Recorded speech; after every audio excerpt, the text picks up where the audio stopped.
Je vais introduire quels sont les concepts de grâce et de QGIS. Et je vais également vous présenter une comparaison très rapide des fonctionnalités de ces deux logiciels.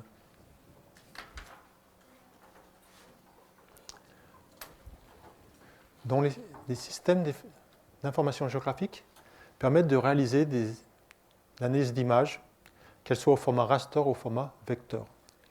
Elles permettent de gérer le système de coordonnées de référence, qui est composé du système géodésique et de la projection, comme nous l'avons vu précédemment. Et GRASS ajoute à ces fonctions la gestion de la résolution spatiale et la gestion de l'extension géographique. C'est vraiment toute la potentialité de GRASS, toute la puissance de GRASS repose sur ces deux concepts.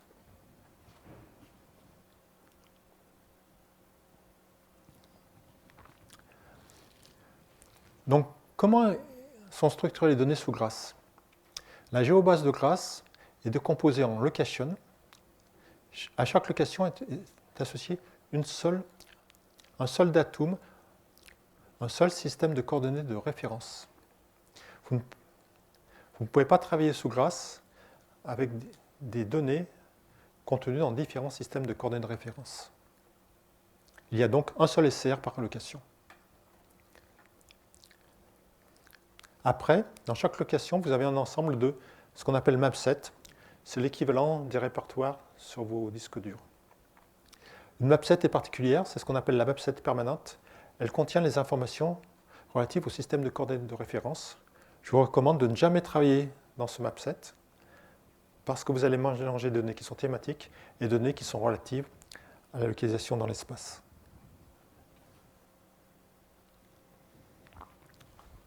Donc je vous ai dit que la puissance de GRASS reposait sur la gestion de la résolution et l'extension géographique. Quand vous avez une image décomposée sous forme de grille, la taille des pixels de ces grilles peut être plus ou moins grande. On parle de résolution. Quand vous avez une grande résolution, la taille des pixels est très petite. Quand vous avez une petite résolution, la taille des pixels est grande. Plus la résolution est grande, plus la précision des caractéristiques est bonne, mais plus les traitements sont longs et plus la taille des fichiers est volumineuse. Donc il faut adapter la résolution de vos images à votre étude. Par exemple, si vous travaillez sur le parcellaire agricole, il est bien d'avoir au moins 3 ou 4 pixels par parcelle.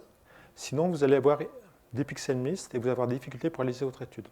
Un mixed mixte veut dire qu'un pixel chevauchera, par exemple, une parcelle de blé et la route. Donc vous allez récupérer une information qui sera un mélange de la radiométrie de la route et de la radiométrie de la pixel de blé, et les études vont être relativement difficiles à réaliser.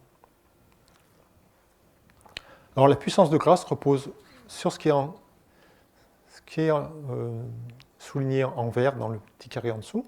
En faisant un g.région res égale 72, vous choisissez la résolution de 72, ce qui signifie que chaque pixel fait 72 mètres de côté. Et vous pourriez changer très facilement la résolution pour la passer par exemple à 150 en retapant g.région res égale 150.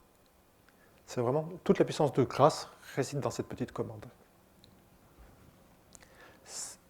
Sur un autre logiciel, vous êtes obligé de réaliser des traitements qui sont relativement longs, relativement fastidieux, de créer de nouvelles images.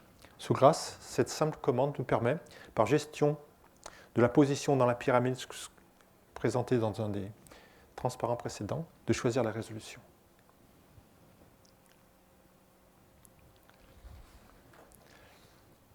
La deuxième grande puissance de GRASS concerne la gestion de l'extension géographique. Vous pouvez avec GRASS définir l'endroit où vous travaillez avec une simple commande qui s'appelle g.région et préciser les limites nord, sud, est et ouest. Et ceci avec quasiment pas de perte de puissance. C'est-à-dire que vous pouvez télécharger toute l'image de la pluviométrie de la France et choisir de ne travailler que sur la région toulousaine avec cette petite commande.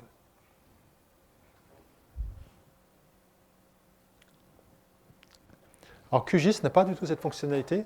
Par contre, il permet la projection à la volée. C'est-à-dire que vous pouvez, sous QGIS, visualiser des images qui sont enregistrées dans différents systèmes de coordonnées de référence.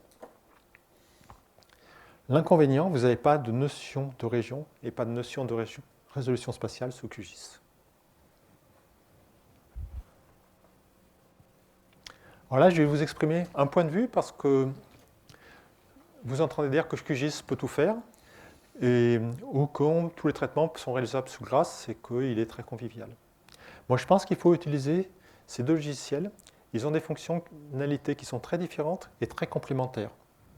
GRASS est plutôt adapté au traitement des données, alors QGIS est adapté à la visualisation, à l'édition de cartes.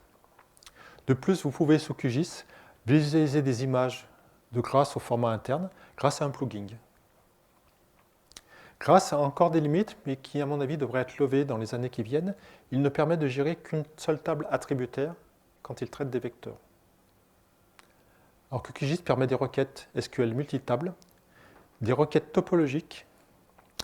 Il est aussi compatible avec le format WMS. Il permet aussi d'accéder aux données OpenStreetMap. Ce sont les données qui sont actuellement disponibles sur vos GPS.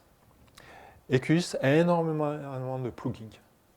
C'est-à-dire que pour une fonction donnée, sous QGIS, vous pouvez trouver 2 ou 3 plugins qui la remplissent. Il suffit de choisir.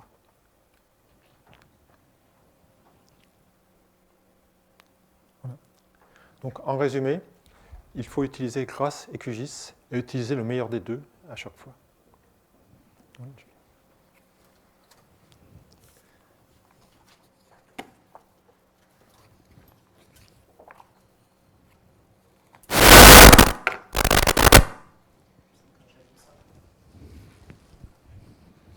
Vous avez des questions sur la différence entre GRASS et QGIS, peut-être? Non, pas de questions. Donc moi, je donnerai le conseil suivant. Si vous êtes vraiment débutant, vous cherchez juste à visualiser des données, c'est pas forcément la vie livre, mais je vous démarrer avec QGIS. Si par contre vous voulez plus faire des traitements, GRASS peut être plus approprié. Bon, il y a aussi des traitements dans QGIS. Bon, Yves rentrera plus loin dans le détail. Je confirme ce que tu dis, je suis complètement en accord avec toi. Voilà, bon. Ces deux outils complémentaires qui sont maintenant développés par le même groupe, en fait, qui s'appelle OSGeo et qui sont intégrés dans le même package. Et donc, souvent, les développeurs des deux outils connaissent l'autre outil et sont même développeurs dans les deux. Donc, il y a une cohérence d'ensemble. Il y a même d'autres outils dont on ne vous a pas parlé. Mais bon, on ne peut pas parler de tout en une fois. Voilà. Pas de questions, c'est sûr? Donc là j'ai fini les présentations orales. Là, j'ai fini. Là. Okay. Bon, c'était un peu haché, mais enfin. Est-ce qu'il faudrait refaire la première partie où il y avait beaucoup